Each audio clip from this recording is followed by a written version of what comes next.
What's up guys, it's me Jeremy. Throughout the years, Riot created loads of really awesome champions, but every now and then something comes out that makes you wonder if maybe they took things just a little bit too far.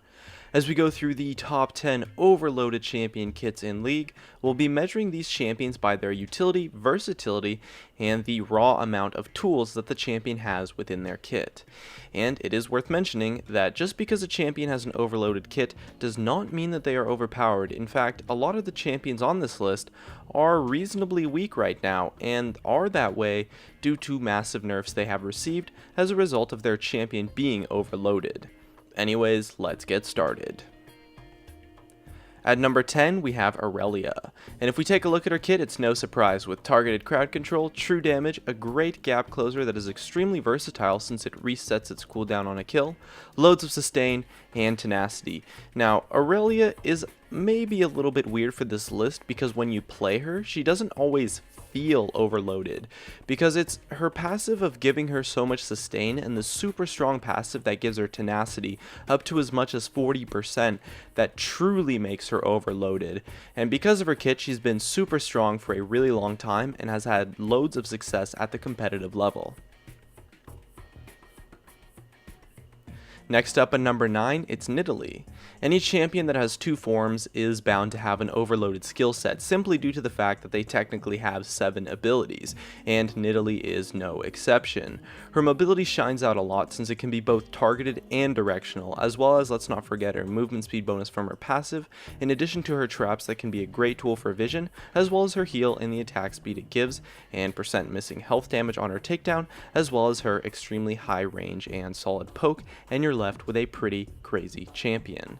Unlike Aurelia, due to Nidalee's two forms giving her different skill sets, when you play her, she's a really good example of a champion that really feels overloaded, and pretty much all champions that have two forms feel like this too, since there's just so much to do in their kits, and Nidalee's been a fairly dominant champion over the years and has been successful for just about as long as I can remember.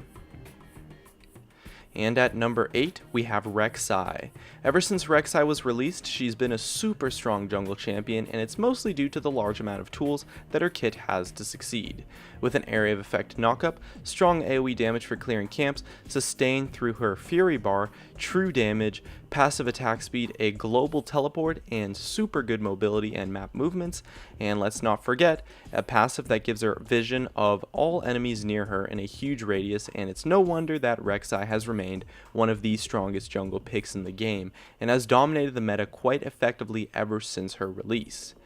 Now, Rek'Sai is actually kind of similar to Aurelia, and while she doesn't really feel super overloaded when you play her, it's the passives and the options that her kit creates that really make her truly overloaded.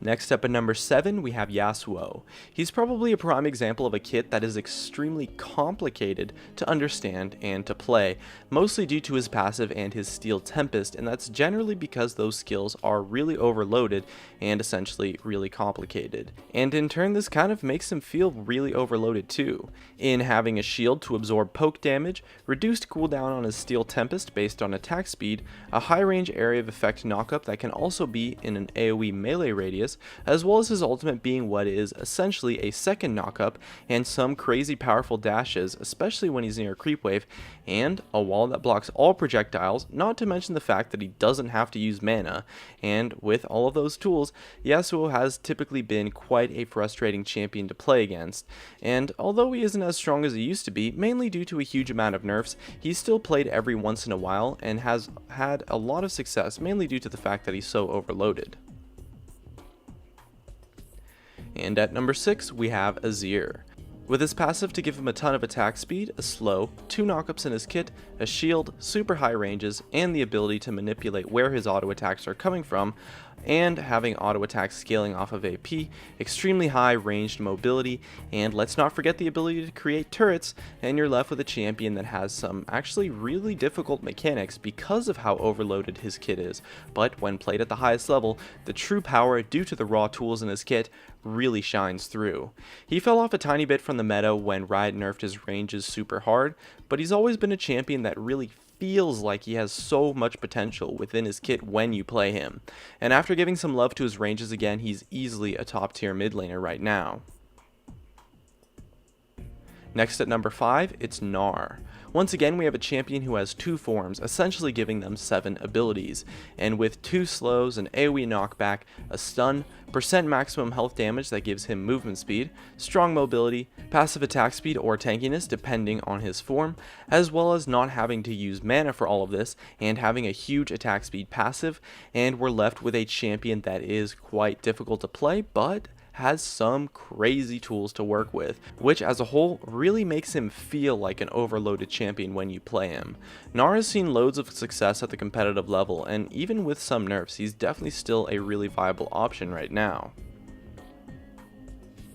Taking home number 4, it's Lee Sin. And although he isn't really in the meta anymore due to a boatload of nerfs, Lee Sin completely defined the jungle meta for just about 2 solid years. And with insane mobility on 2 spells, percent missing health damage, lifesteal and spell vamp, a great shield, and an AoE slow that also gives vision on the targets, and an area of effect knockup that is targeted, not to mention the fact that he doesn't use mana and his passive gives him huge attack speed and energy, as well as the fact that his cooldowns are quite low and we're left with quite an overloaded champion.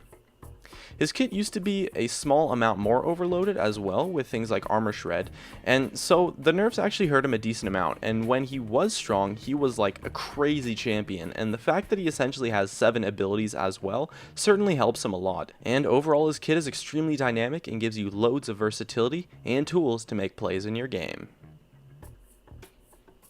And at number 3 we have Jace, and as a champion with 2 forms, it's no wonder that he has quite an overloaded kit. But with an area of effect movement speed gate, crazy high ranges and poke, the ability to get maximum attack speed with his W, a slow on his Q, a knockback and percent max health damage on his E, armor and magic shred, as well as bonus damage and movement speed whenever he changes forms, as well as a gap closer and mana regen in his melee form, and some extra tankiness, and it's no wonder that it took Riot pretty much a whole season of nerfing this guy for him to finally fall off the meta. He's finally starting to come back now a tiny bit that he's getting some buffs, but he's had more than his fair share of dominance in the competitive scene.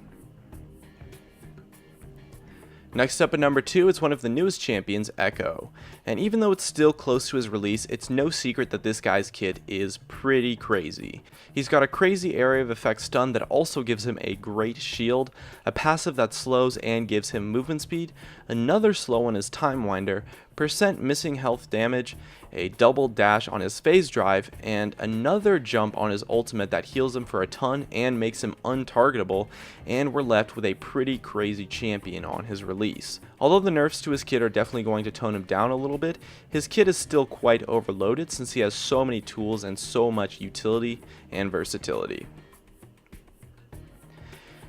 And lastly, taking home the number 1 spot, we have Elise.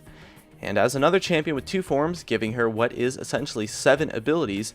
and her dominance throughout the years, it's no surprise that she takes the number 1 spot with her stun, sustain, percent max health damage, percent missing health damage, spiderlings that can be used to tank things and block skill shots, and overall give a ton of utility, passive attack speed, insanely high ranged mobility that gives her bonus damage and bonus healing, and not to mention the tankiness and move speed her spider form provides, and add into the fact all of that she has quite low cooldowns on her kit overall, and we're left with a champion that was once crazy powerful and has only fallen out of the meta due to an insane amount of nerfs. Elise's utility and versatility allowed her to dominate the metagame for a fairly long time until she pretty much just got nerfed into the ground. Her overloaded kit gave her the crazy tools she needed to shine through and succeed on pretty much any role in the game, except for AD carry really. And so Elise takes my number 1 spot for the most overloaded kit in League of Legends.